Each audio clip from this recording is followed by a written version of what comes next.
about it. But the second part, where she just straight up made up chats that never happened, where I supposedly admitted that I love Stalin, that is her maliciously lying when she was caught in a lie by some random guy on Twitter who came on to debate her. And she needed some way to defend it in the moment, so she decided to just make something up. That's a malicious lie. That's not being wrong. That's lying. And so yeah, this person is a fucking joke. What more is there to say? She made herself look more than bad enough. Why the hell would you upload that? Amazing stuff. Just completely disconnected from reality.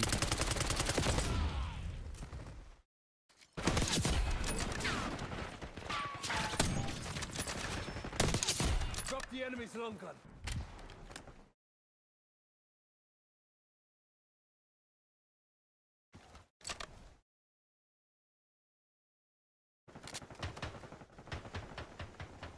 We're winning. Keep it that way.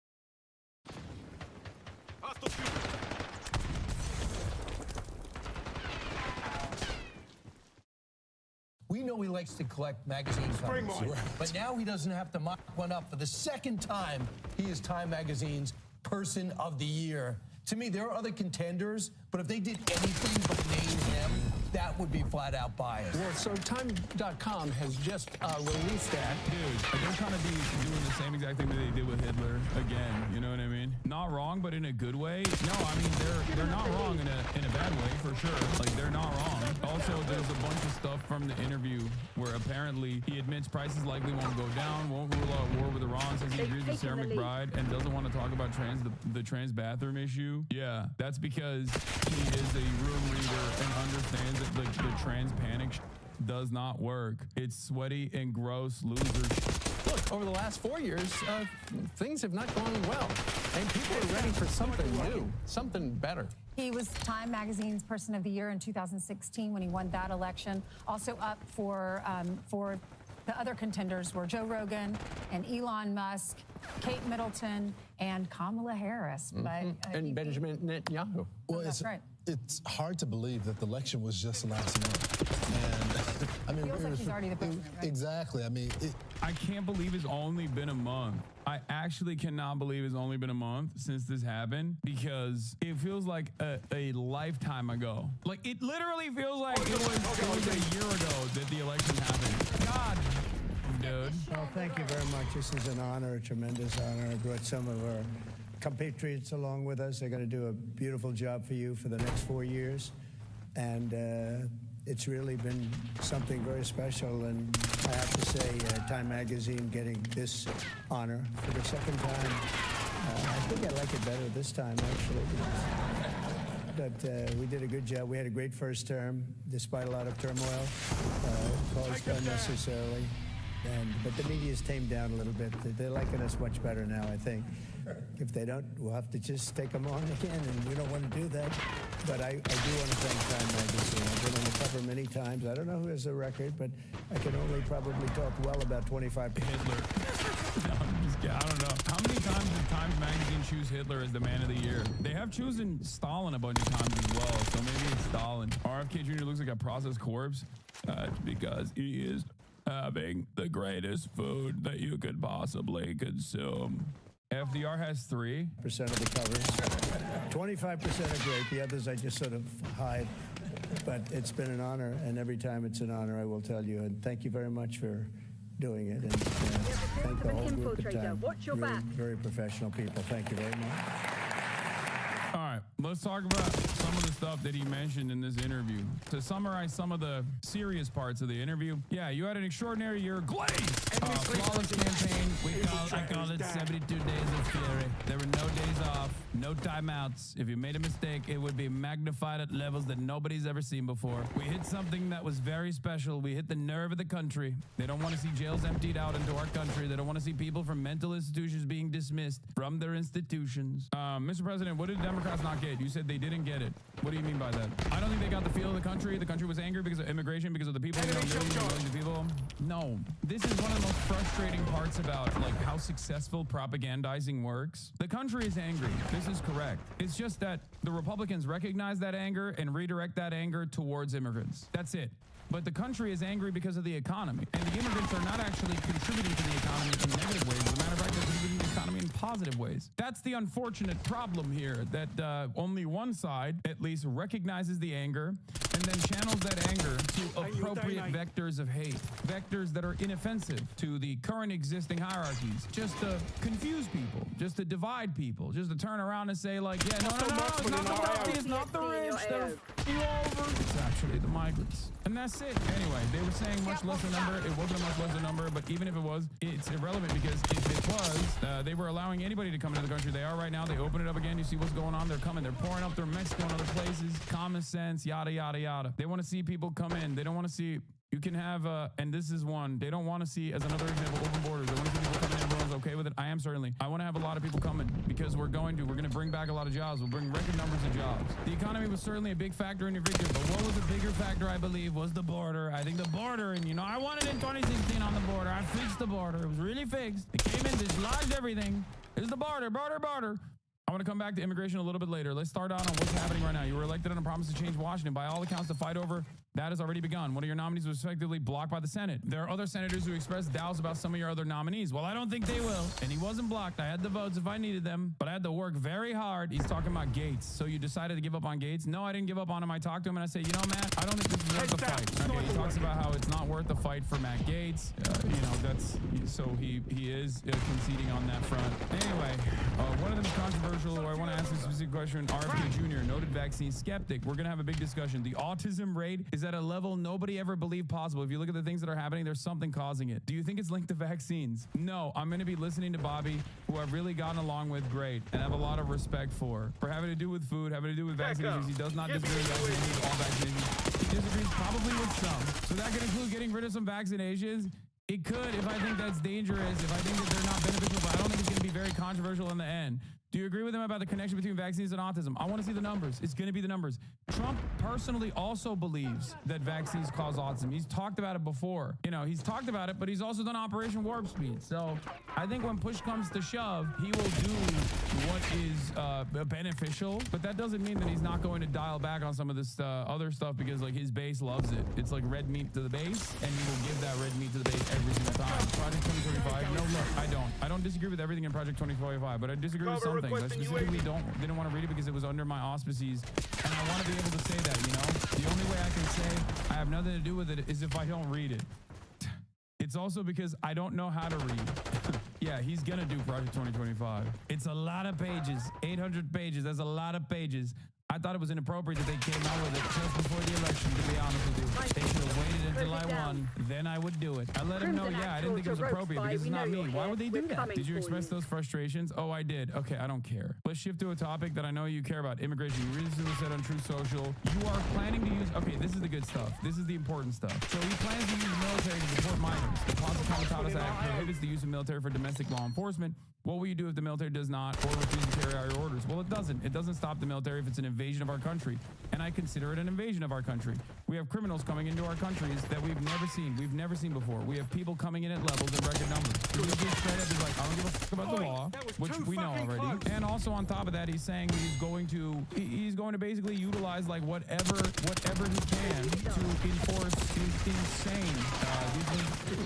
these insanely violent processes that he wants to implement. And I'll only do what the law allows, but I will go up to the maximum level of what the law allows. And I think in many cases, the sheriffs and law enforcement is going to need help. We'll also get the National Guard. If you can't negotiate agreements with the receiving government and none seem receptive, will you of necessity have to hold these detained migrants in camps? I'll get them into every country, or we won't do businesses. So you won't need to build more detention facilities. No, because look, we may have to do it anyway, because look, they brought in millions of people, and many of those people, yep, right here, he's just openly recognizing, yes, we're going to have to build camps. You look at prison populations, what's happening all over the world except here. No, I can't even conceive of why they would allow criminals. Why would somebody do that? Why would somebody do that? So you're saying there won't be new camps, more camps to hold detained migrants. Well, there might be. Now, this is a question that I knew the answer to. Of course, there were going to be concentration camps. You can't deport people without detaining them. And you can't detain people without putting them in concentration camps. That's it. Whatever it takes to get them out. I don't care, honestly. Whatever it takes to get them out. So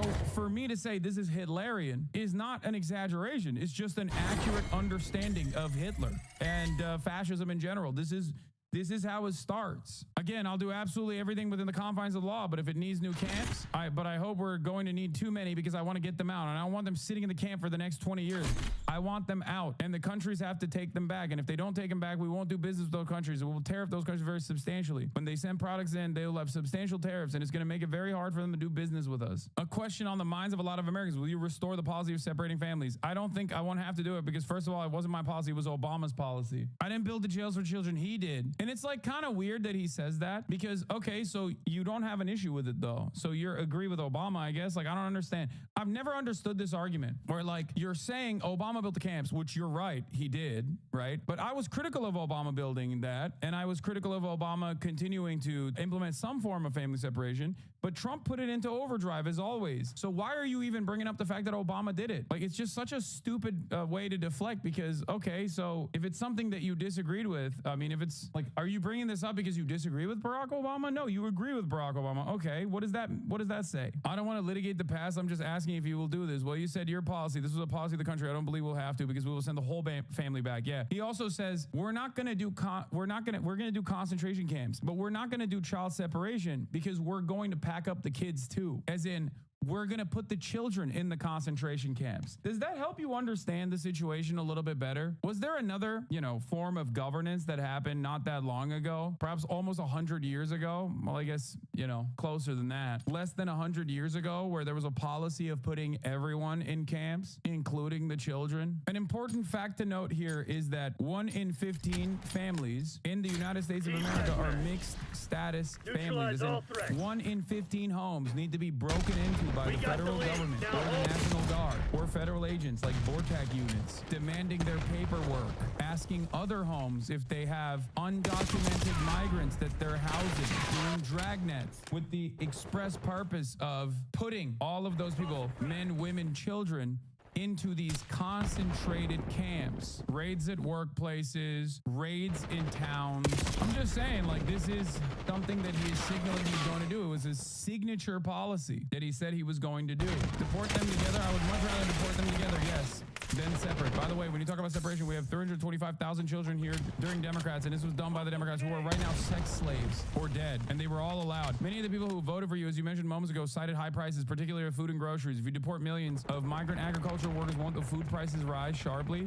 No, because we're going to let people in, but we have to let them in legally. We don't want people to come in from jails. We don't want the jails of Venezuela and many other countries. Your transition co-chair, Howard Lutnick, said your appointees would be vetted for loyalty. Are you going to ask appointees take a loyalty pledge? He doesn't have to do that. If they don't follow your orders, you fire them. If I think it's appropriate, I'd fire them. That makes sense. Does that go for civil servants? You put Elon Musk in charge of Doge, along with Vivek Ramaswamy, but on Musk specifically given the power to oversee agencies that regulate his companies. Isn't that a conflict of interest? I don't think so. Yeah, he doesn't care. It's pure graft. It is, in the purest sense of the word, a conflict of interest. There's no questions about this. I mean, that's it. You got a billionaire who owns multiple companies who are being investigated by the regulatory agencies, and now he's in charge. He has influence over said regulatory agencies. That's it. That's a conflict of interest. He doesn't give a shit, though. But Elon Musk is talking about cuts that would directly affect NASA, which would then directly affect SpaceX's company. Isn't that the textbook definition of a conflict of interest? I think that Elon put the country long before his company. That's so false. It's so obviously false. Like, yeah, dude, totally. Elon Musk definitely puts country over interest. What a ridiculous crock of shit. It's just like, the craziest part about it is not that Trump says this, but also people believe it. You know what I mean? How do people believe this nonsense? I just don't understand it. Like, how the does anyone turn around and say, yeah, I believe it, this is real? Yeah, this is a good billionaire. This is a good CEO. He's our guy. Americans are so dumb, dude. What do you plan to do? I mean, I'll give you an example. You want to move the schools back to the States. You want to, you're talking about abolishing the Department of Education. A virtual closure of the Department of Education in Washington. Virtual closure, where you're going to need some people just to make sure they're teaching English in the schools. Okay, English and mathematics, let's say. It's great. It's great to have the absolute dumbest people in charge of making America even dumber, and then 10 years down the line we will look back at this and go, how the did we drop the ball so hard? How do we drop the ball so hard? Look, and then he always brings up Norway. He'll bring up Norway, sometimes even China. Like, he brought up Norway and China in a conversation where he was like, look, they're beating us. And it's like, yeah, they are, except it's the exact opposite, because they have a centralized structure and a focus on making sure educational outcomes are as even as possible. That that can only be done through a public system. This is what is so frustrating. I think we're so cooked. Like, I don't know. It's just, we are making the country. But yeah, he's talking about like, you know, a closure of the Department of Education and bringing it back to the states. Like, decentralization of this sort is genuinely terrifying, I think. Like, what we need is more funding for public education and none of this like public-private partnership. Last question on your transition. If you decline to sign the ethics agreement as a part of, I don't know anything about it, the ethics document. I don't know. I would sign an ethics document. Will you disclose who the donors are to your transition, to my campaign? No, paying for the transition. There will be an announcement on that this week. I really have no problem disclosing anything. That's great, Mr. President. Just so you know.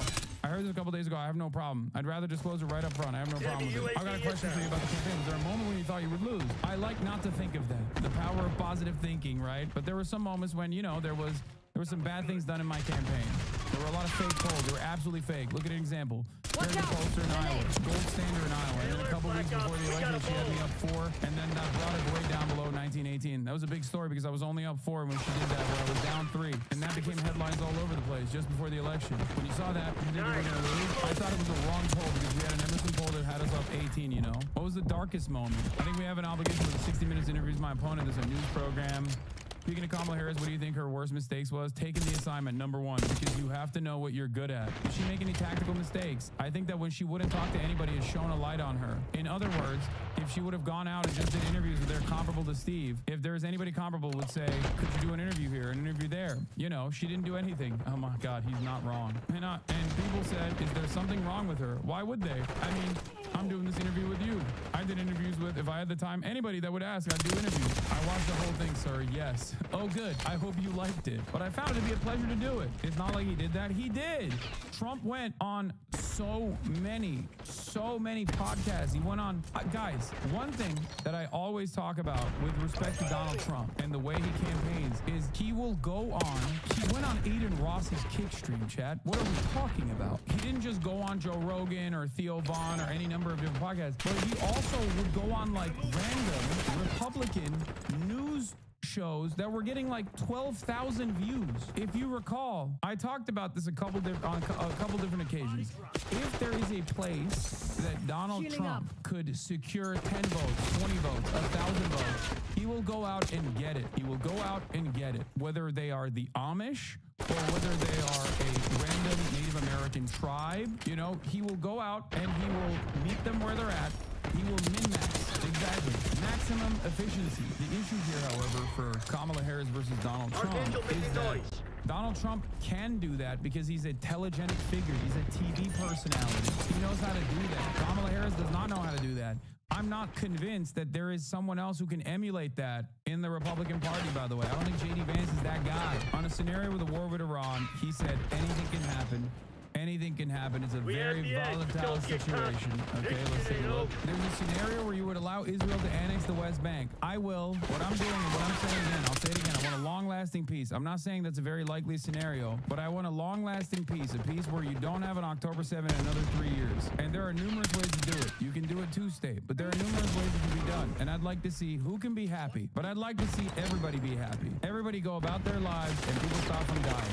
That includes on many different fronts. I mean, we have some tremendous world problems that we didn't have when I was president. You know, when I left, we had an Iran that was not very threatening. They had no money. They weren't giving money to Hamas. They weren't giving money to Hezbollah. Iran recently plotted to have you assassinated. Which, by the way, again, the media is incredible on this issue because foreign policy is uniparty, right? Foreign policy is uniparty, and mainstream media is completely complicit, okay, in this uniparty endeavor.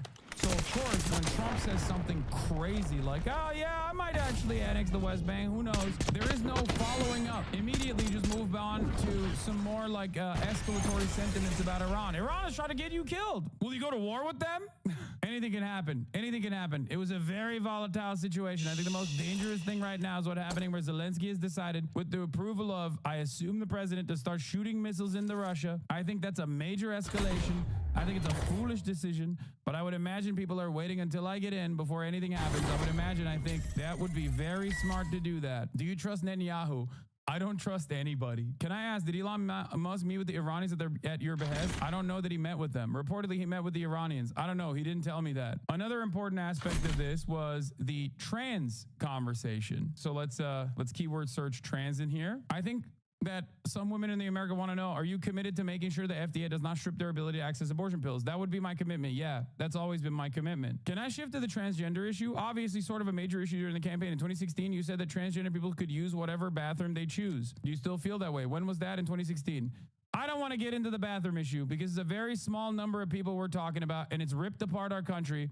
So they'll have to settle whatever the law finally agrees on. He hit the Kamala Harris angle on this. The law decides. I'm a very big believer in the Supreme Court, and I'm going to go by their rulings. And so far, I think they're rulings that people are going along with. But we're talking about a very small number of people, and we're talking about it, and it gets massive coverage, and it's not a lot of people. But on that note, there's a big fight in Congress right now. The incoming trans member from Delaware, Sarah McBride, says we should all be focused on more important issues. Do you agree? I do agree with that. On that, absolutely. As I was saying, it's a small number of people. It was a big issue, though, on the campaign. I mean, one of the ads your campaign put the most money behind was that Trump is for us and Harris is for they, them. Well, it's true. Trump is for us. Right. It obviously strikes a chord. I mean, Trump is definitely for us. OK. And the U.S. is the vast majority of people in this country. And us is the vast majority of people in this country.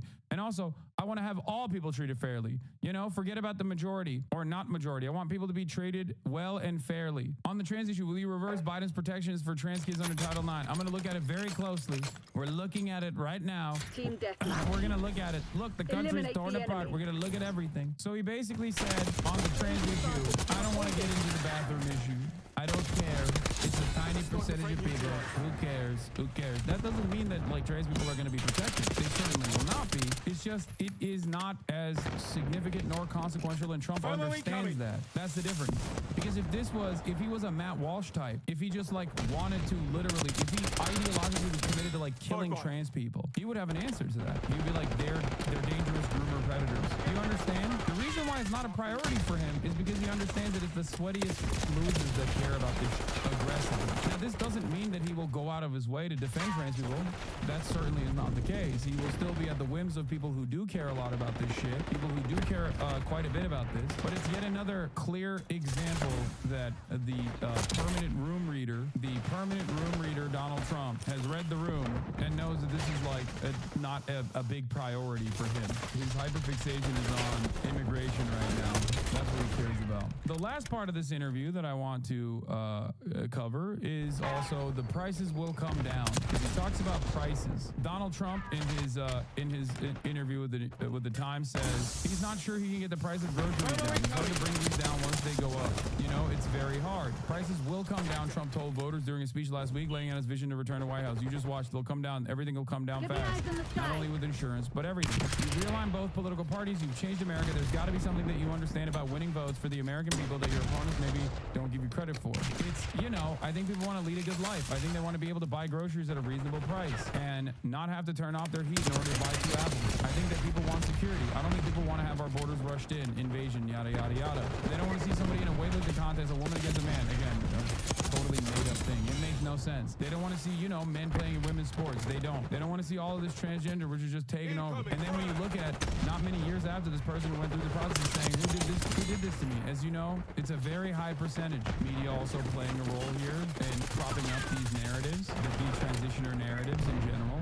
I really think that the people of this country have tremendous hearts. They understand that they want common sense applied in their lives. Most of the things I talk about are common sense. They don't want to see the food price go up by 57% in a short period of time. And I think that's why I won. I think that's why I won. The Republican Party has become the party of common sense. And it's so many of the things I mentioned and other things too. They don't want to all have electric cars. They might want an electric car. Electric cars are great, but they're not for everybody. They also want gasoline-powered cars or hybrids or anything else that has to come out. They don't want to have a mandate on cars. Okay, where's the other price conversation? Hold on. J6 pardons. I'll be looking at oil prices coming very substantially. If the prices of here, this is where he says. Now the difference is you've had 3 times as much now. They have essentially they try to get you equal, but they didn't do that. You have energy, you'd have inflation that would have been much worse than it is. And it already was possibly the worst the country's ever had. We've had inflation. They've lost on inflation. They lost on immigration. They lost on, as a part of immigration, I think a big part of the border is the border itself. You know, if you can subdivide the word immigration, they lost on the economy. But it was a different kind of it. It was the economy as it pertains to groceries and small things that are actually big things for a family. If the price of groceries don't come down, will your presidency be a failure? I don't think so. Look, they got them up. I'd like to bring them down. It's hard to bring things down once they're up. You know, it's very hard. But I think they will. I think the energy is going to bring them down. I think a better supply chain is going to bring them down. He is hyper-reliant on, I think, his relationship has with Saudi Arabia and maybe even Russia for OPEC plus, the cartel playing ball with him if he does like a little pull and push on foreign policy, and then his reliance on big oil, which was so incredibly invested in Donald Trump's reelection, to basically lower the price of oil that will then lower the price of all goods across the board. That's what he's thinking. There is no assurance or no guarantee that this will happen. And ironically enough, a lot of the things that he has advocated for, a lot of the things that he wants to do, like his signature policies, are inflationary in nature. Tariffs, inflationary in nature. Mass deportations, inflationary in nature. What do you think happens when there's no agricultural output, when you got like 60 to 70% of all agricultural output in this country being produced by undocumented migrants? What do you think happens to the price of everything? You know, the supply chain is still broken. It's broken. You see it. You go out to the docks and you see all these containers. And I own property in California in Palos Verdes. They're very nice. And past the docks. I've been doing it for 20 years. I've never seen anything like it. You know, for 17 years I saw containers, and you know, they'd come off and they'd be taken away. Big areas, you know, in that area. You know, they have the big ships coming in, big. The port, big, very big. I've seen it for years as I was out there inspecting property owners. And I look down and I see there are 13, 12, 14 containers. You wouldn't believe they can hold each other. It's like crazy. No, the supply chain is broken. So what has happened to the containers? I don't understand. He's like me. He likes big things. I mean, yeah. All units prepare for exfil. This one's ours. The battle goes to the bold.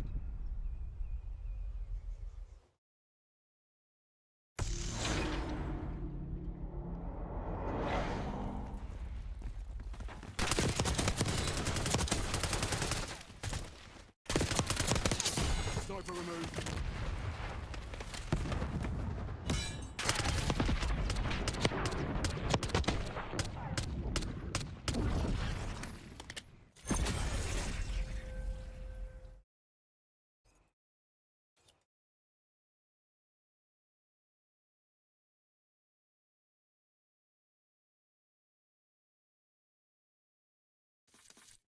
Own words, her own voice here. Let's listen. You're right. Okay, I'll concede. I do remember. I did say this to one person, and it was flamenco, and I stand by that. Oh, so she told someone to kill themselves. She told, I don't know, a second-generation Latino immigrant who just posted political texts. Damn, Keffels. I can't believe that you wish death upon that guy. I can't believe that you told him to kill himself. Oh my God, it's so fucking funny how she pretends to care about this.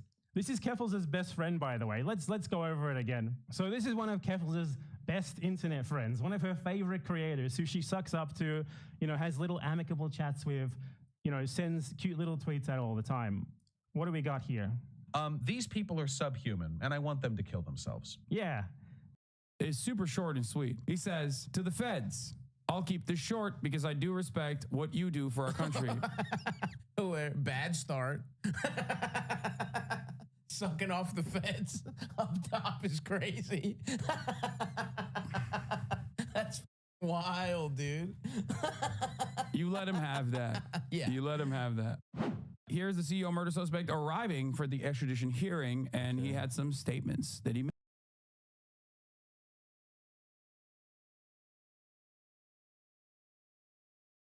Let's do this Ben Shapiro thing. So Ben Shapiro is struggling. We played this a little earlier with the Luigi Mangione story. And he's struggling because the reaction among his audience has been pretty much like, dude, you're out of touch. I kind of understood it.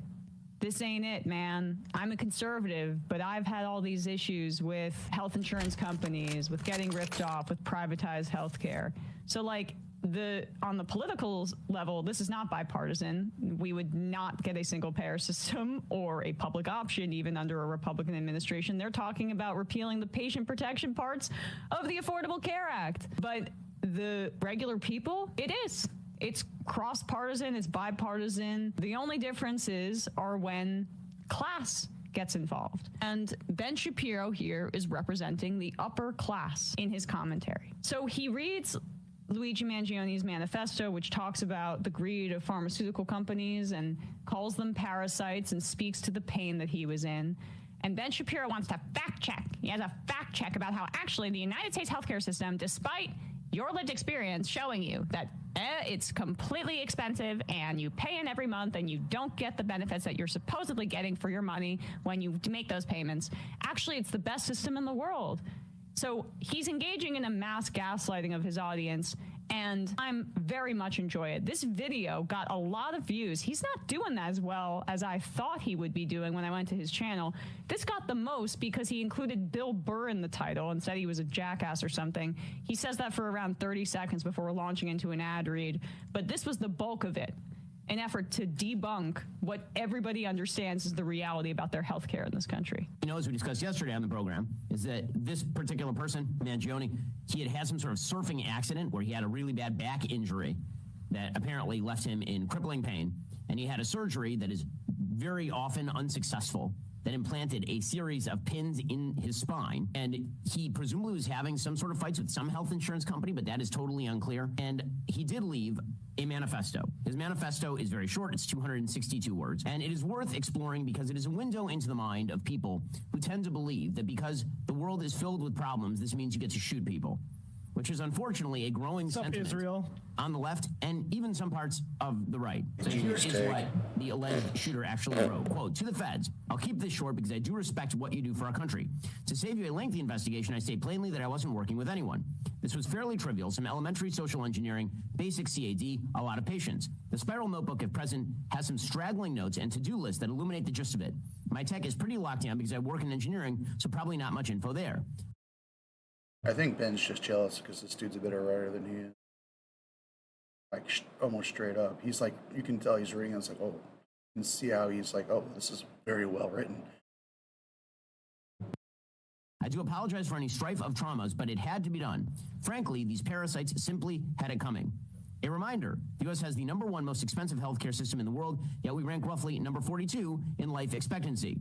United is the, and then it's handwritten, so indecipherable, largest company in the U.S. by market cap behind only Apple, Google, Walmart. It has grown and grown, but has our life expectancy? No, the reality is these blank have simply gotten too powerful, and they continue to abuse our country for immense profit because the American public has allowed them to get away with it. Obviously, the problem is more complex, but I do not have the space, and frankly, I do not pretend to be the most qualified person to lay out the full argument. But many have illuminated the corruption and greed decades ago, and the problem simply remains. It is not an issue of awareness at this point, but clearly power games at play. Evidently, I'm the first to face it with such a brutal honesty. Okay, there are a couple of key lines here that are quite amazing in this manifesto. One is, obviously the problem is more complex, but I do not have the space, and frankly do not pretend to be the most qualified person to... So this is the tack that a lot of our liberal friends writing for Vox or saying like, hey, maybe we should take a look at anesthesiologists too. They're trying to make this more complex than it is. And they zero in on that line because it makes the case for them without them actually having to argue it. It's not actually that complex. Frankly, he's being humble there. It's fairly clear that these are parasites. I don't care that a murderer just said that. These are parasites that serve no reason for in our healthcare system. But let's let Ben go. But it is. Thank you, Ben, for reading that in full for your audience. Yeah. Now, now tell them why they're so wrong to maybe have related to that. Obviously, the problem is more complex, but I do not have the space, and frankly, do not pretend to be the most qualified person to lay out the full argument. In other words, he didn't have a solution for any of the health insurance problems in the country. And those problems are quite real because the United States has a very heavily subsidized and regulated healthcare system. Insurance is not actually insurance. It's actually just health coverage. Insurance, as we mentioned yesterday on the show, would imply that you are making a bet with the insurance company that something bad might happen to you, and the insurance company is betting that it will not happen to you. That is obviously not how healthcare works in the United States. Because no company in their right mind would bet. That is nonsense. Sorry, we actually just let nobody in their right mind would bet, and then we can... Yeah. Keep going. Health coverage. Insurance, as we mentioned yesterday on the show, would imply that you are making a bet with the insurance company that something bad might happen to you, and the insurance company is betting that it will not happen to you. That is obviously not how healthcare works in the United States. Because no company in their right mind would bet that, for example, you won't need a checkup next week. Right? That would be a stupid bet. So this isn't insurance at all. It's health coverage that is provided at discount based on government subsidy. Which, by the way, is Obamacare. So he's touting the subsidies. Imagine if you were betting on, say, basketball, and you bet against the Lakers. And actually, it's within your power as a bettor, you're just gambling, speculating on this stuff, to deny LeBron James prior authorization to throw Anthony Davis an alley-oop. Like, what is this metaphor at all? This is not just people look at things. And when it comes to betting, people do actually bet all the time on their health regarding, like, say, I am actually not going to be covered this year because I'm 27 or whatever and in decent health, and I don't want to take that out of my meager pay cut already because I already can't pay fucking rent to all the other people that own politicians. So, like, this is a absurd comparison. Claim. And he says it's coverage. No, that's not accurate at all, because coverage is often denied. That's what your audience is telling you, that many things are not covered. And when they are, they're often extremely expensive and require arduous work where you're calling and you're making claims. The problem is this is not universal coverage. It is just insurance, and it's shoddy insurance at that, where they use like any excuse in the book to deny you coverage, because what he's obscuring is that for-profit healthcare is incompatible with healthcare, because they make more money by denying you in their insurance claim process than they do both providing you care. Because if you died, they don't have to pay any of that out anymore. Exactly. So here's some more gobbledygook from this pretend intellectual. You won't need a checkup next week. Right? That would be a stupid bet. So this isn't insurance at all. It's health coverage that is provided at discount based on government subsidy. Oh, it's and discounted. Also that's nice. Based on collective risk pooling. Yeah, that's actually how the system works, and the system doesn't work particularly well in a lot of ways. That's how it should work.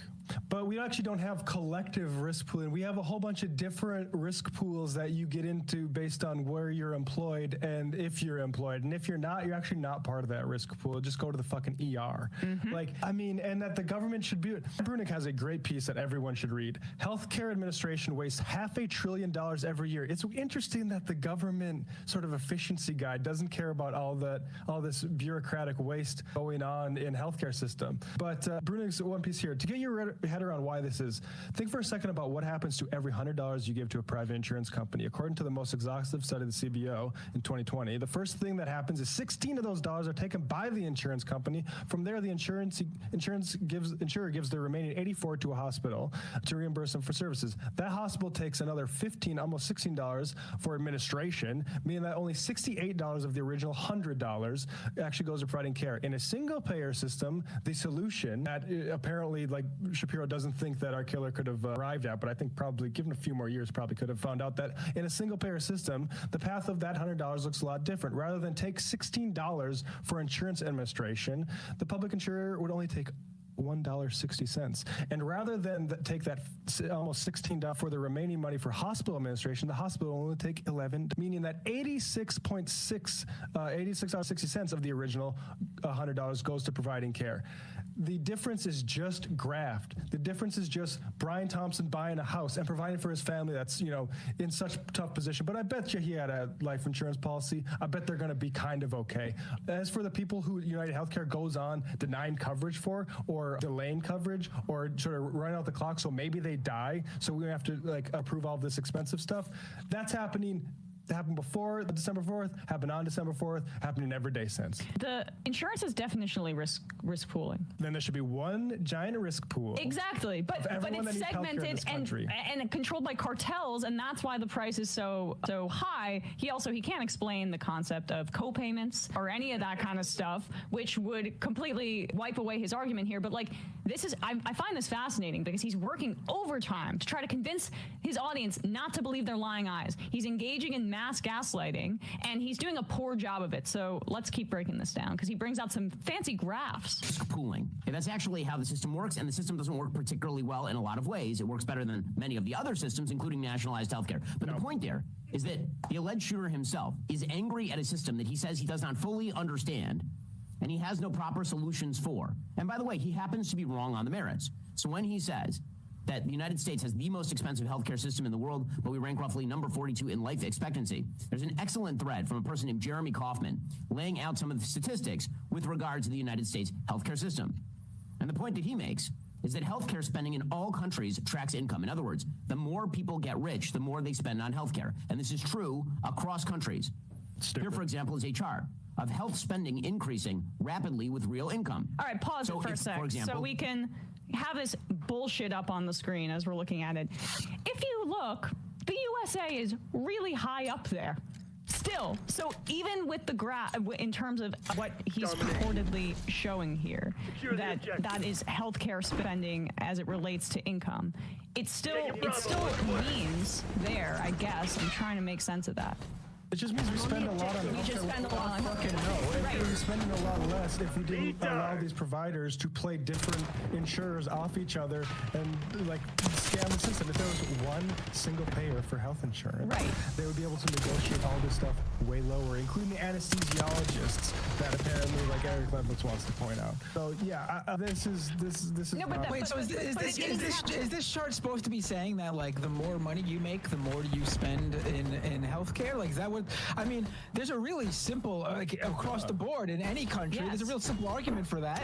It's because when you have more money, you can do that stuff. You can go, like, even if I have health insurance, and you know, luckily I'm in fairly good health, but I don't go to the doctor for small bore things like wealthier people do. You know, wealthy people, something's bothering them, they go to the doctor, they get a prescription, and they solve the issue. I don't got the time for that. I don't got the money to lay out for the medications, so I just deal with whatever the small problem is, and I'll if it fucks me over later in life, so be it. That's what I get for not having the money right now. Like, do you not understand? Like, that's part of the problem. And we're spending more because a lot less is covered. One, we're spending more because it's privatized and these cartels jack up the prices, right? And that the amount that's spent, if you put that chart back up there, where you see at the middle there, those countries have either a public option or a mix of public and private, or they just fully have socialized healthcare. But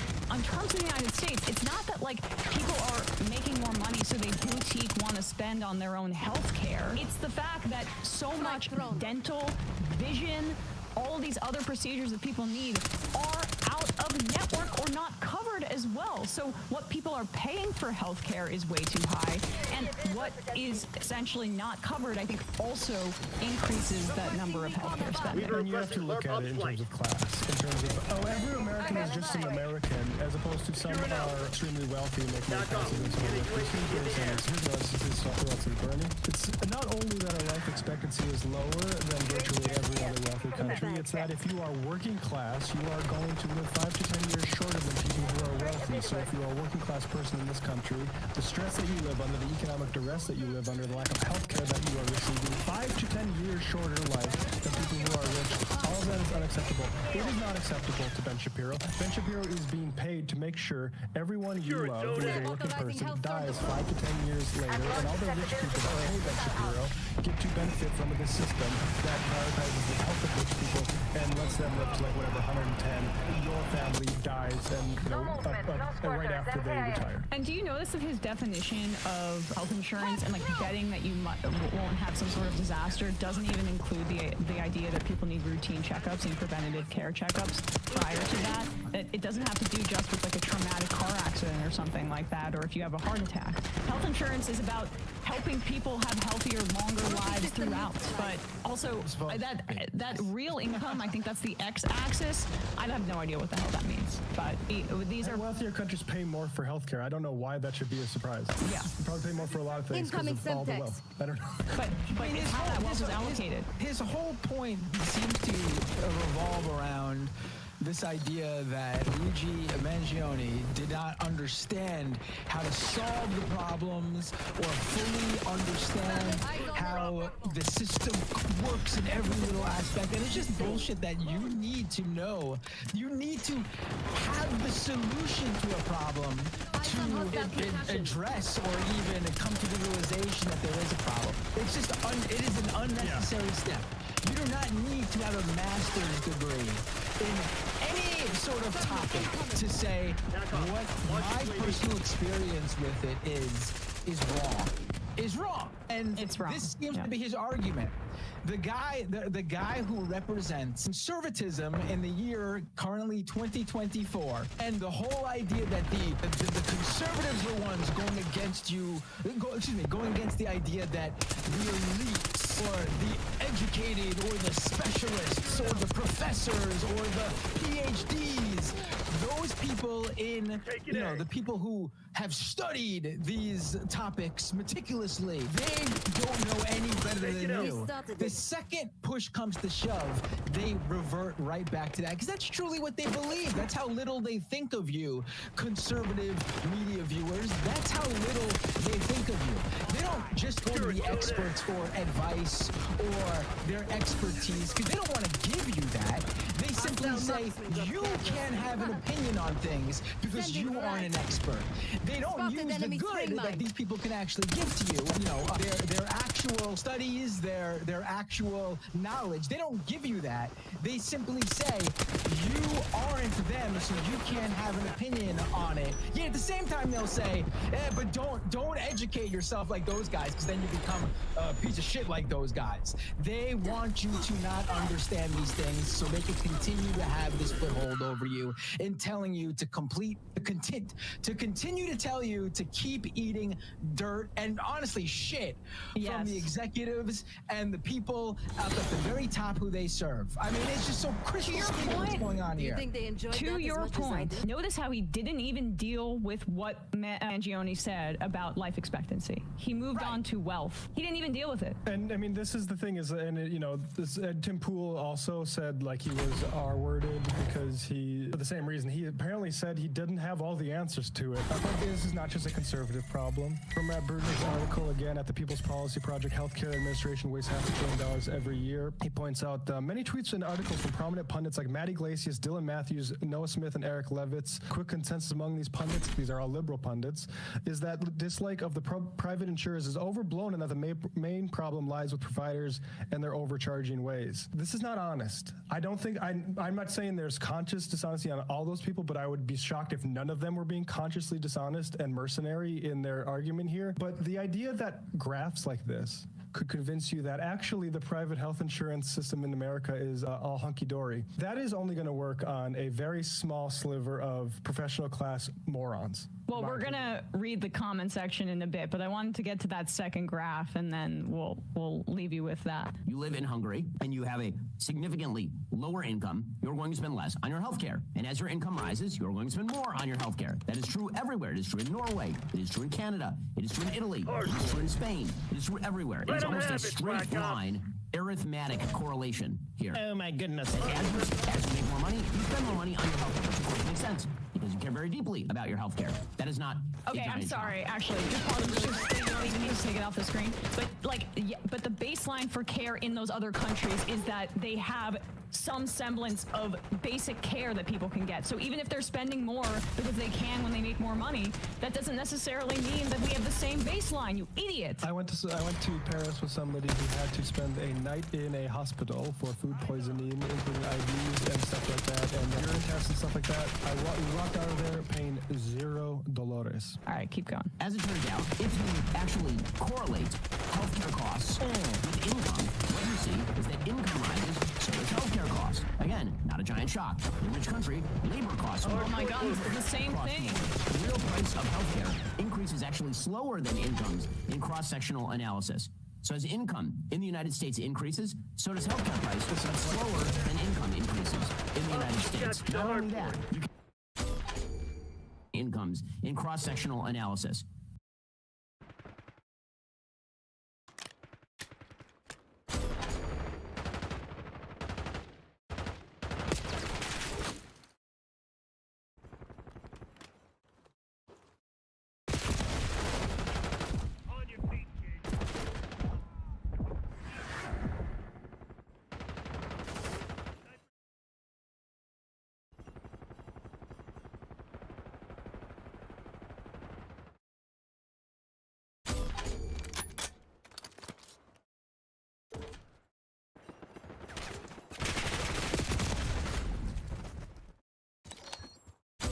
Hardpoint identified.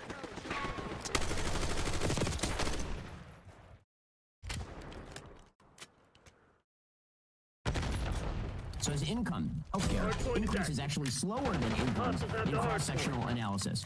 So as income in the United States increases, so does healthcare price, but slower than income increases in the United States. Not only that, you can see in surgical prices that there is correlation between income and the price of surgery, for example.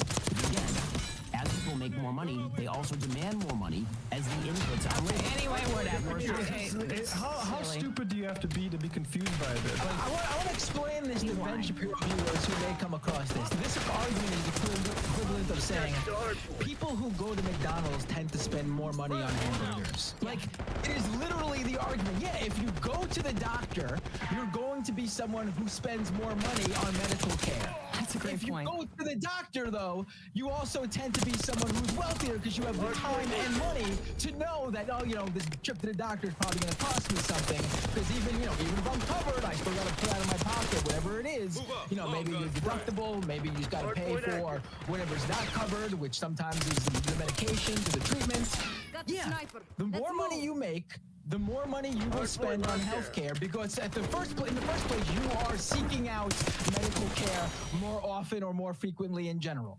Like the 20 million uninsured aren't included seemingly in this pool, by the way, or I'm not necessarily sure what the data is. It doesn't necessarily matter. No, American health insurance is expensive and a lot is spent on it. That's actually the problem. That's actually part of it. That's a half of the citation that Luigi cited. We pay the most, Ben. We know that. The outcome is the problem. That was fucking 42nd. He doesn't talk about the outcome. Isn't that instructive? Is that he leaves out that part about life expectancy because he does not want to talk about the outcome. Now let's see how the audience responded. Let's scroll down, because maybe this is better. He was getting roasted in the comment section last time he tackled this video. Here we go. My insurance denied our claim when my third child was born. It wasn't a mistake. We fought them for months over it because they finally agreed to pay. But look at these graphs. Ben saying Bill is disconnected from audiences is insanely ironic. The right and left agree on this issue. The healthcare system is broken. We, the regular people, are the ones suffering, not millionaires. I feel like I'm being gaslit. He's suggesting the CEO of the biggest health insurance company in the U.S. has zero effect on anything around him. Invite Bill on your show, I dare you. It's absolutely rich when Ben says things like, just because you had a bad experience with a health insurance company, and having a bad experience with a health insurance company isn't like when a barista messes up your morning coffee and you hope to get a better one tomorrow. These bad experiences result in people losing their loved ones, being denied prolonged life-saving medication and procedures. Coverage for my husband's asthma inhaler was denied this month for the first time ever. He's had the same prescription for 25 plus years. This is a rich guy trying to say insurance companies are justified charging you thousands of dollars for a hospital visit. I agree with Bill Burr. I mean, you can go on and on and on and on in this comment section. Do you want to just play the part with the Bill Burr, the clickbait part that he shoved in right before an ad read? It's a little funny. Because again, as we played the other day, Bill Burr was talking, saying, people get it, these health insurance CEOs are crooks. This is how he shoehorned that in there for the views he coveted. Oh, this brings us to Bill Burr. So I have to say, Bill Burr, I used to really enjoy his work. I mean, on occasion, I still enjoy his work. He's very hit or miss. Sure. His Red Rock special, for example, hilarious. I used to be, I'm such a Bill Burr fan that I actually bought a ticket for me and my wife and two of our friends to go see Bill Burr at the Hard Rock Casino down here in Hollywood, Florida. I have to say, it's one of the worst shows I ever saw in my life. Because we got up there, and Bill Burr has been woked.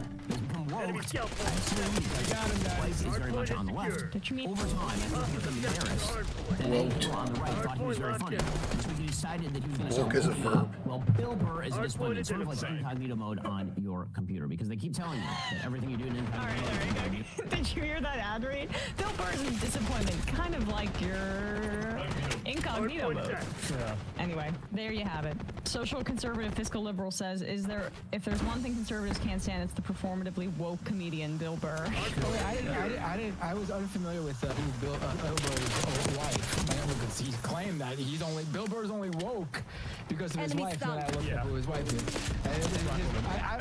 His wife's just a black woman. Yeah, I don't know if she's a liberal.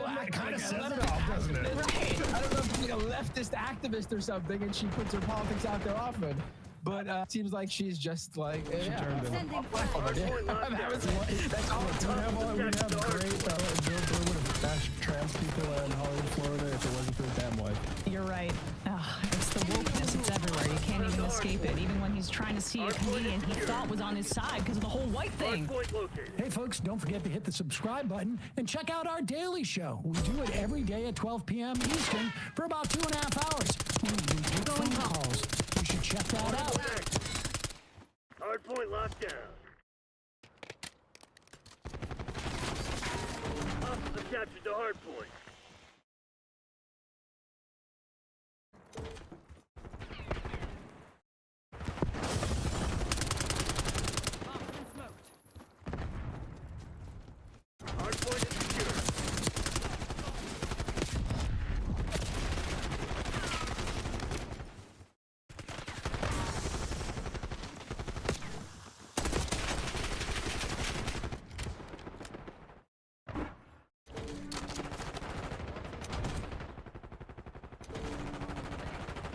sniper working.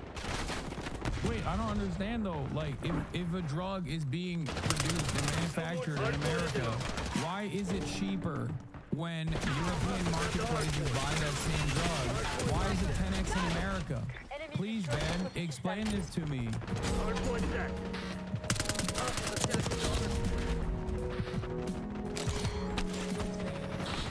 So I want to show you Ben Shapiro has not given up on this issue. I don't know why he's that hard I don't know why he's this hard-headed and he hasn't like dropped it. The reason we moved on to some other shit that is more favorable for him. He is just like, nope. He's just like, nope, we're gonna talk about this. Folks, well, no matter what, we're just gonna keep pumping this situation. And this time he's coming after Bill Burr. Yesterday, Luigi Mangione, who's the alleged United Healthcare CEO, he had been arrested in Altoona, Pennsylvania, and he was brought into the courthouse in Hollidaysburg, Pennsylvania, where he immediately began shouting at Chat, tell me how many dislikes this has. Ben saying Bill is disconnected from reality is insanely ironic. Oh, now they're at 50-50? Finally, it's gotten down to 50-50 for Ben. My insurance denied our claim when my third child was born. It wasn't a mistake. We fought with them for 2 months over, and they finally agreed to pay. The right and left agree on this issue. The healthcare system is broken. We, the regular people, are the ones suffering, not millionaires. I feel like I'm being gaslit. He's suggesting that the CEO of the biggest healthcare insurance company in the U.S. has zero effect on anything around him. Yeah. But it's cool that it was a presidential election where healthcare basically never came up. Marginal improvement might have worked in 2016, but definitely not now. No, marginal improvement might not. No, that's incorrect. I don't even understand. If you think that marginal improvement might have worked in 2016, you fail to understand the anger and resentment that people felt when they voted for Donald Trump. You feel, however, that we're making progress? No. I will never say that progress is being made. If you stick a knife in my back 9 inches and pull it out 6 inches, there's no progress. You pull it all the way out, that's not progress. The progress is healing the wound, the blow that the blow made. And they haven't even begun to pull a knife out, much less try to heal the wound. You have... People don't even acknowledge that a knife exists. They won't even admit the knife exists.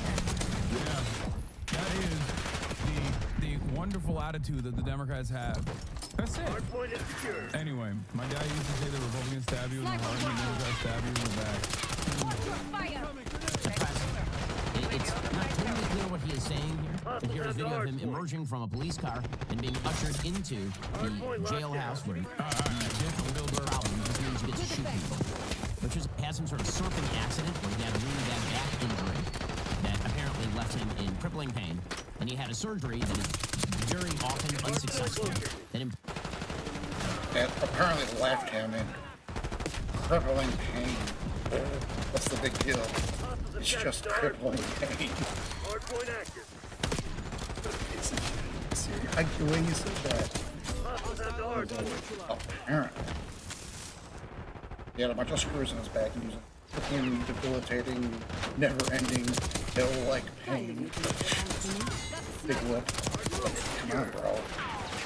You're gonna murder the CEO of the company that profits off of that particular pain. Come on, man. Big deal. Crippling pain.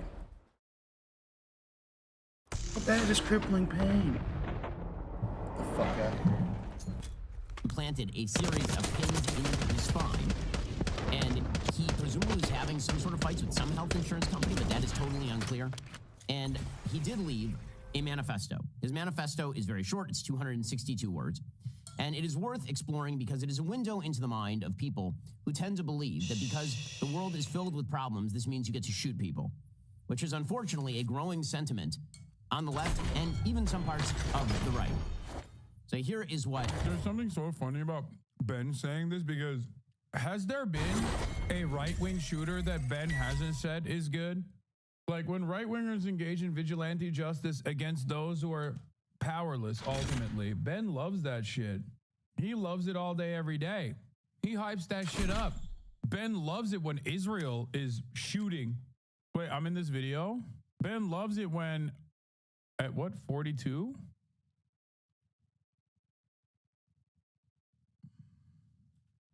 Oh, nice. Oh, he's talking about my Lena Khan interview. Anyway, Ben loves it when Israel kills children, Israel shoots children, Israel snipes children.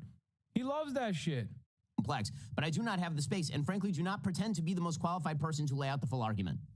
In other words, he didn't have a solution for any of the health insurance problems in the country. And those problems are quite real because the United States has a very heavily subsidized and regulated healthcare system. Insurance is not actually insurance, it's actually just health coverage. Insurance, as we mentioned yesterday on the show, would imply that you are making a bet with the insurance company that something bad might happen to you, and the insurance company is betting that it will not happen to you. That is obviously not how healthcare works in the United States, because no company in their right mind would bet that, for example, you won't need a checkup next week. Right? That would be a stupid bet. So this isn't insurance at all. It's health coverage that is provided at discount based on government subsidy and also based on collective risk pooling. Okay, that's actually how the system works, and the system doesn't work particularly well in a lot of ways. I love that he's going back to his roots. This is extremely my shit. This is old hat Ben. This is how he used to do. This is the commentary they used to get out of him for people who wanted to come across as like intelligent.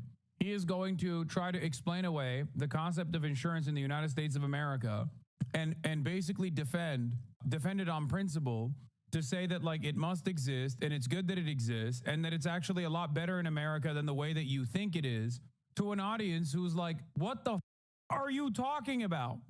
You can't, this is literally Vibe Session 2.0. This is like when the Will Stancils of the world try to explain away to the average working class person who's like, dog, everything is so expensive. What the is going on? That it's just in your mind, actually. You don't understand. It's just in your mind. This also is identical to Destiny's argument from yesterday. Well, actually, the working poor deserve to starve. It works better than many of the other systems, including nationalized healthcare. But the point there is that the alleged shooter himself. Okay, where are the facts for that? You got any facts for that? It works better than other systems, including nationalized healthcare? Hassan eats poop. This is what I think of you. Nice, man. So what kind of facts is Ben representing for this? Does he have any facts at all? It works better than any other OECD nation? It doesn't. Is angry at a system that he says he does not fully understand and he has no proper solutions for. And by the way, he happens to be wrong on the merits. So when he says that the United States has the most expensive healthcare system in the world, but we rank roughly number 42 in life expectancy, there's an excellent thread from a person named Jeremy. Wait, he's right. What the fuck? Kaufman, laying out some of the statistics with regard to the United States healthcare system. And the point that he makes is that healthcare spending in all countries tracks income. In other words, the more people get rich, the more they spend on healthcare. And this is true across countries. Here, for example, is a chart of health spending increasing rapidly with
real income. Wait a minute. So our healthcare is more costly because we're richer. Sure, there is a level of that. It's somewhat understandable. Okay, we're a richer nation, which means that we have, the pay for doctors is going to be higher. Fine, fair. Okay, the pay for a nurse is going to be higher than other countries. Fair. Okay, wages. But there's no reason for the same medicine that's going to the United States to be an entirely different price point. It's the same medicine going to the European markets. I wonder why it's so much more expensive in the United States of America. Oftentimes, the distribution patents are not even held by the same companies, for the record. American healthcare, the American pharmaceutical market is so busted that the distribution patent for the United States of America and Canada is oftentimes separate from the distribution patent for the entire planet. That's how large of a market the American healthcare market is, the American pharmaceutical market is. So what the f is that about? How does that work? Anyway, in terms of healthcare spending increases rapidly with real incomes, this is only part of the equation, just so you understand. Where it happens. So if, for example, you live in Hungary and you have a significantly lower income, you're going to spend less on your healthcare. And as your income rises, you're going to spend more on your healthcare. That is true everywhere. It is true in Norway. It is true in Canada. It is true in Italy. It is true in Spain. It is true everywhere. It is almost a straight line arithmetic correlation. That as you make more money, you spend more money on your healthcare, which of course makes sense because you care very deeply about your healthcare. That is not a giant shock. As it turns out, if we actually correlate healthcare costs. What's funny about this is that, yes, what he's describing is normal market conditions, except given the factor that inelastic demand exists in healthcare, as in, if you don't have healthcare, you die, okay? Other countries, other OECD nations that are on that list have actually either so severely regulated their marketplaces because of that inelastic demand, or just have some semblance of socialized structure there. That is exactly what keeps those prices down. It's not just about wage increases that cause healthcare hinges on the crazy idea that $100,000 of MRI is more healthcare than an MRI that costs $10,000. Exactly. In many instances, the procedure is the same procedure, but the price is infinitely higher. It's not even that I'm pretty sure you clicked that graph somehow. The U.S. is well documented as spending way more per capita than normalized the cost of living on average. I know. That's the other part of this as well. I assume that this graph is misleading. But this is the idiotic chart that Matty Iglesias put forth that is so easily destroyed. Two charts you need to look at simultaneously to understand. Americans spend far more than foreigners out-of-pocket for healthcare. Americans have a relatively low out-of-pocket share of healthcare spending. This is an insane thing. Average out-of-pocket health spending per capita, Americans spend far more than most of these other countries. Okay. Household out-of-pocket spending as a share of current health expenditures, on the other hand, is much lower. It's using a logarithmic y-axis and a linear x-axis. It's not really an exponential relationship and not linear. Yeah. The problem is, if an American goes to the doctor and gets billed $10,000 but has insurance that covers $6,000 of it, and a European goes to the doctor and gets billed $65 and doesn't have insurance, Matt Iglesias thinks that that American is getting a better deal. So why is it that Matt Iglesias thought that this would be a fantastic way to stop people from getting mad at their health care? Like how? Yeah. Getting $10,000 bill for the MRI econ, bro. You have simply consumed more MRI than any other nation. Yeah, this is the Jeremy Kauffman take that everyone is dunking on. The U.S. spends more money on healthcare because it consumes more. Or the richer the country is, the more healthcare is consumed. You don't understand, you fool, you idiot. The same procedure is simply you're doing more of it. It's the same procedure. You can literally track this against pharmaceutical costs. It's the same drug. It's literally the same drug. There is no reason. There's no reason for an American to pay more for the same drug. It's not a different drug. It's not a better drug. And if you actually look at the healthcare outcomes overall, because we're so bad, because our life expectancy is so much worse than other comparable OECD nations, we must be taking the worst drugs, I guess. Well, the reality is we're not taking the drugs at all. That is the problem. I think in the most conservative estimate, 30% of the overall untimely demise comes from, I think, a lack of health care. And that's the most conservative estimate, 30%.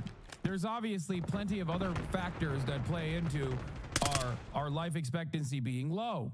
Some of the most immediate factors are mass availability of guns, another problem that we will never fix because gun violence is actually responsible for the death of many people before they die at the normal age that they would die. Our bad diets are some of the invisible factors at play here. Even non-walkable cities devoid of public transit factors into why American life expectancy is so low. There's also the opiate crisis. It's true. There are many factors that go into our life expectancy. All right. Having said that, however, healthcare is also horrible. So Ben's argument is idiotic here. With income, what you see is that income rises, so does healthcare costs. Again, not a giant shock. In rich countries, labor costs more, inputs cost more. The real price of healthcare increases actually slower than incomes in cross-sector. Wait, I don't understand though. Like, if a drug is being produced and manufactured in America, why is it cheaper when European marketplaces buy that same drug? Why is it 10x in America? Please, Ben, explain this to me.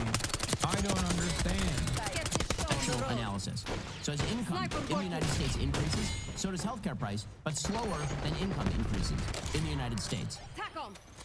Not only that, you can see in surgical prices that there is correlation between income and the price of surgery, for example. Because again, as people make more money, they also demand more money as the inputs on labor. If you are a surgeon in the United States and the average income is $80,000 a year, you make more money than in a country where the average income is $40,000 a year. That is not a shock. Straight line correlation. Cesarean sections are more expensive in Norway, where the income is higher, than in Israel, where the It's yeah, it's just that the doctor wages are too high. I mean, that's a part of it. That's definitely a part of it, but not the only part of it. Seems to me like if we care about efficiency, as Ben claims he does, then we should maybe cut out this ineffective middleman that is just simply expanding prices for no reason. Also that a bunch of shareholders that have bought into this expensive, unnecessary middleman turn profit year over year.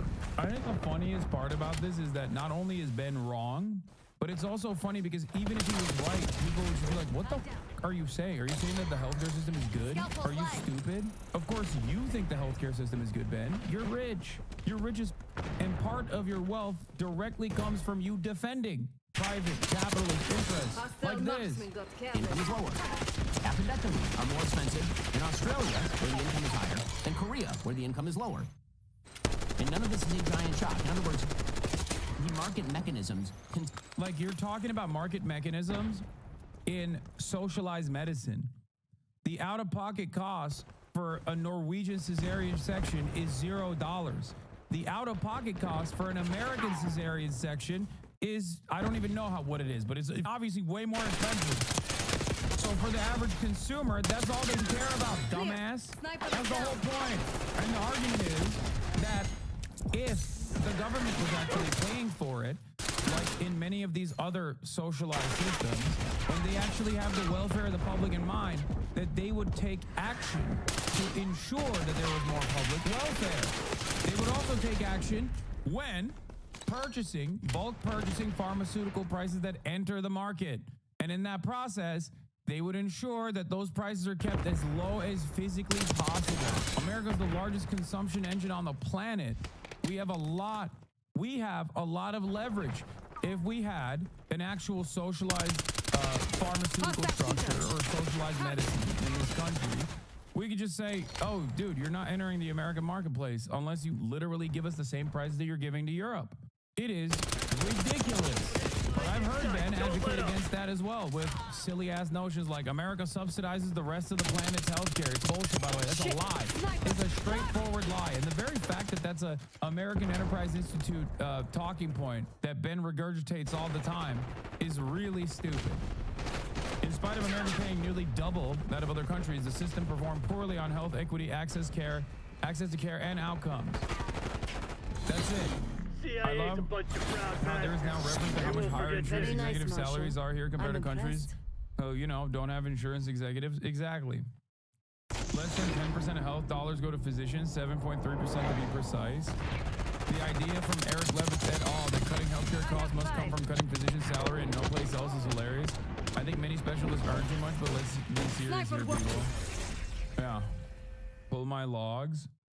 Currently, my family is fighting a draw legal battle about paying for my Alzheimer's-ridden grandfather at first. They wouldn't allow Medicaid to pay for him, and his girlfriend has been very annoying in this. But that is besides the point. I keep thinking over and over. Socialized medicine would have fixed this entire issue. It's been very stressful for our whole family, myself included. What is this? There's girly pop news. Please cover it. Has he covered the alien drones yet? Has he said if he would or wouldn't the aliens in the said drones yet? I feel like he hasn't taken the aliens seriously enough. They have drones and New Jersey in custody. They have drones and New Jersey in custody is hilarious, cutie. Respect. Excuse me, I would like to know what your take is on whether or not you would these drones, please. I would like to know if you would have sex with these drones or not. What time does the video game awards start, by the way, chat? In 20 minutes? Okay. Anyway. Continue to function in the sense that as people make more money and as they spend more money, the costs go up. Most importantly, the idea that profits are radically high in health services is not true. Profits in health services are actually lower than in many other areas of the American economy. Dude, I hate this shit. By the way, ambulatory healthcare services are higher than hospitals, nursing, and residential care facilities. But I hate this.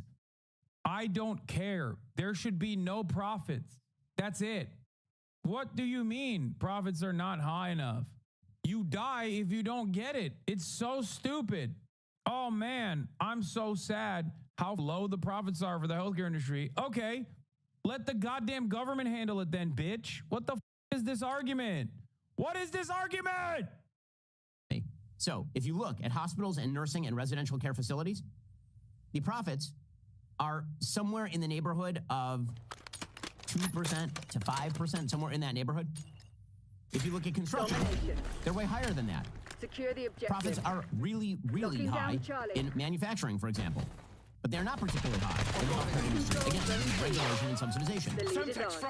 So why exactly is it that we spend so much money? Oh, he's saying profits are not high for healthcare because of regulation and subsidization. Ben's advocacy is to make it even more costly. If left up to Ben, he doesn't even want regulation. Not entirely certain how subsidization is actually making profits low, but it also doesn't entirely make sense because, yes, for example, United Healthcare's profit margins are 6%. This is profit margins, okay? These are profit margins. United Healthcare's profit margins are 6%. That's $33 billion in profit.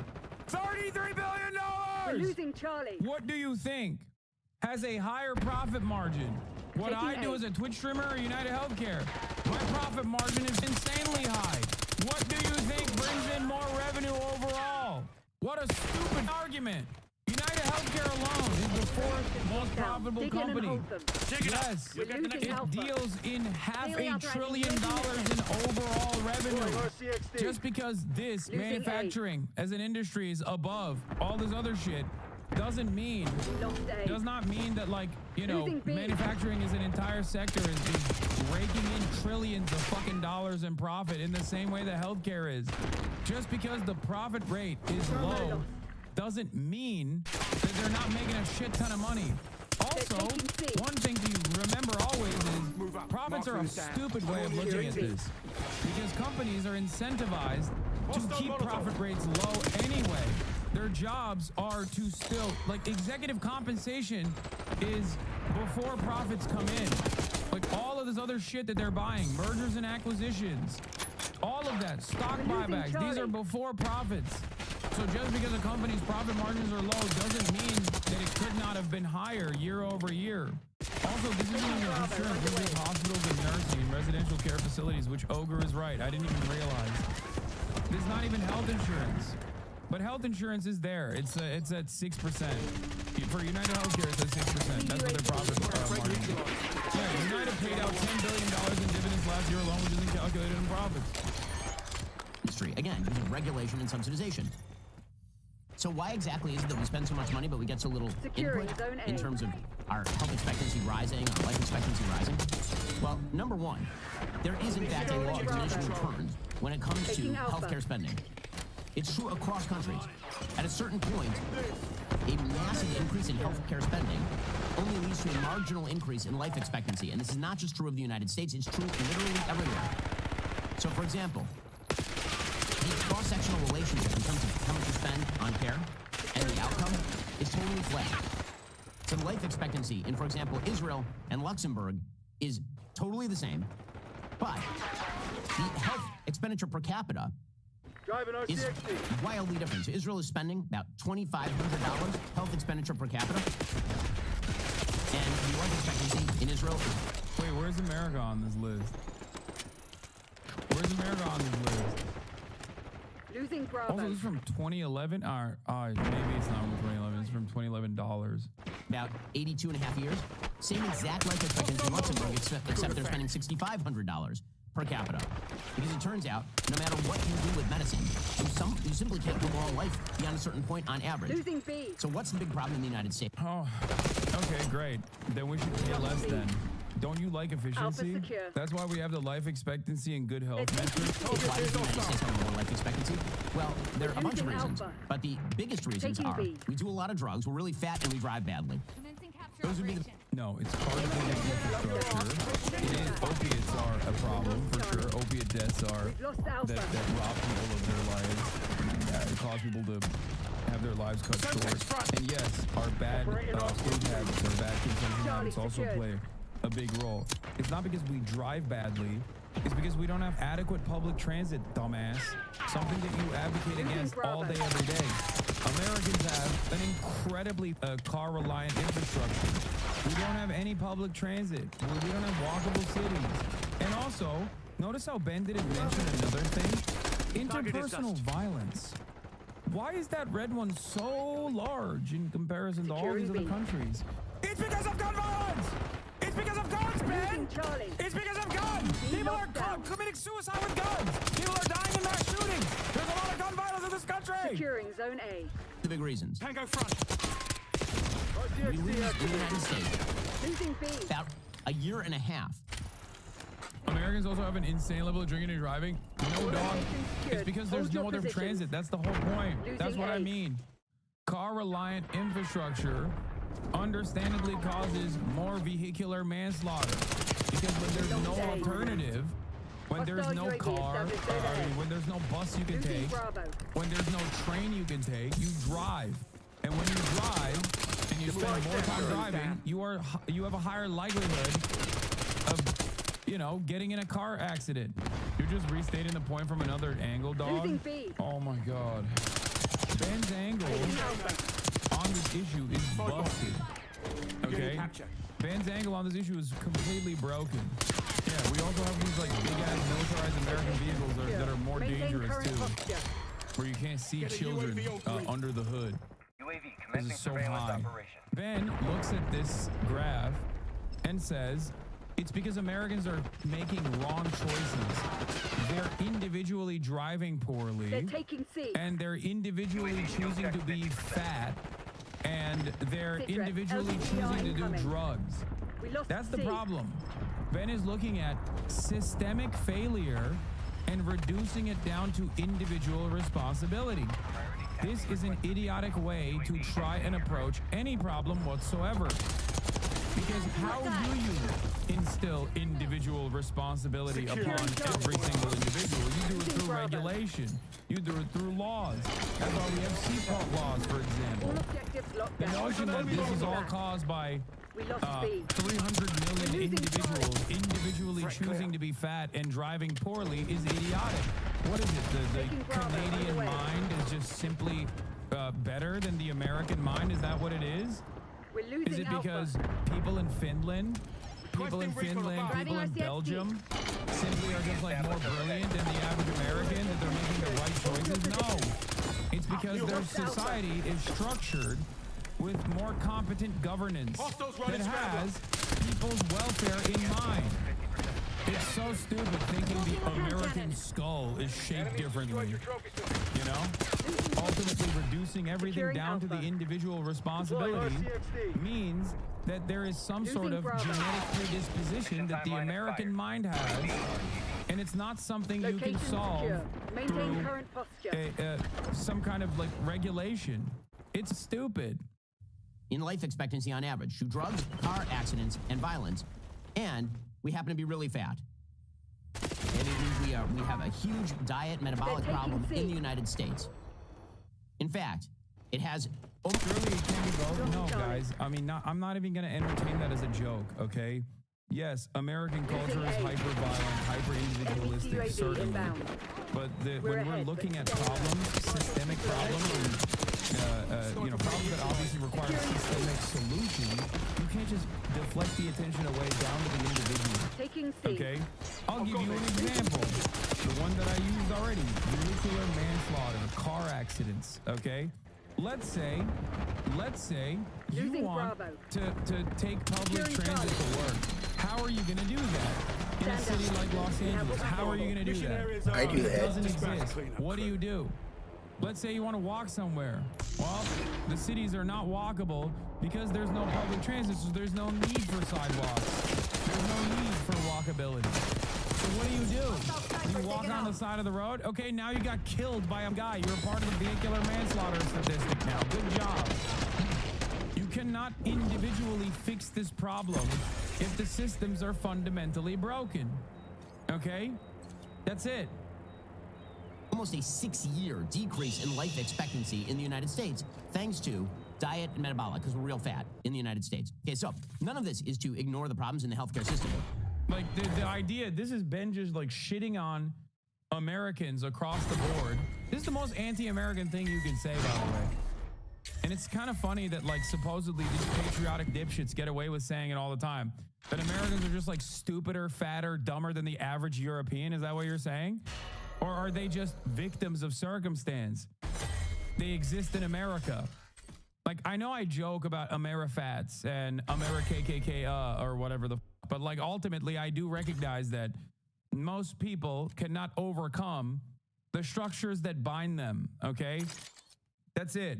So Ben is just simply saying Americans are just too stupid. They just eat like shit. They're dumb. They're stupid. What a ridiculous statement. It is to point out that whenever anyone suggests that there are easy solutions and they are only barred by the evil of greedy health insurance companies, they are lying. It is not true. It is over. I mean, it would be an easy solution if people like you weren't so resistant to it and desperately trying to delude people into thinking that it's somehow their own fault, their own personal fault. Overtly false. Okay, that's true whether the shooter is saying it while murdering somebody. The alleged shooter is saying that while murdering somebody. It is also true whether you are a comedian or a political commentator. So this brings us to Bill Burr. So I have to say, Bill Burr is an... Okay, so Bill Burr, I used to really enjoy his work. I mean, on occasion, I still enjoy his work. He's a comedian, which means he's very hit or miss. His Red Rock special, for example, hilarious. I used to be, I'm such a Bill Burr fan that I actually bought a ticket for me and my wife and 2 of our friends to go see Bill Burr at the Hard Rock Casino down here in Hollywood, Florida.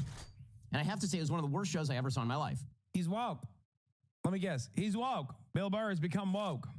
Folks, I used to be a fan of Bill Burr, but then I found out he got hit with a woke ray. Wokeism. Because he got up there, and Bill Burr has become woked. He has become woke, I assume, because his wife is very much on the left. Over time, I think he became embarrassed. Wait, his wife? What do you mean by that, Ben? What do you mean his wife? The lovely Nia? Let's look it up. Oh, that... Being black is being left. Just on its face. Thank you. That's what he means. Oh, so that's what Ben means when he says his wife. Okay. Weird, because they've been married since 2013, and I'm pretty sure the Red Rock special was way after that. It was only a couple years ago, as a matter of fact.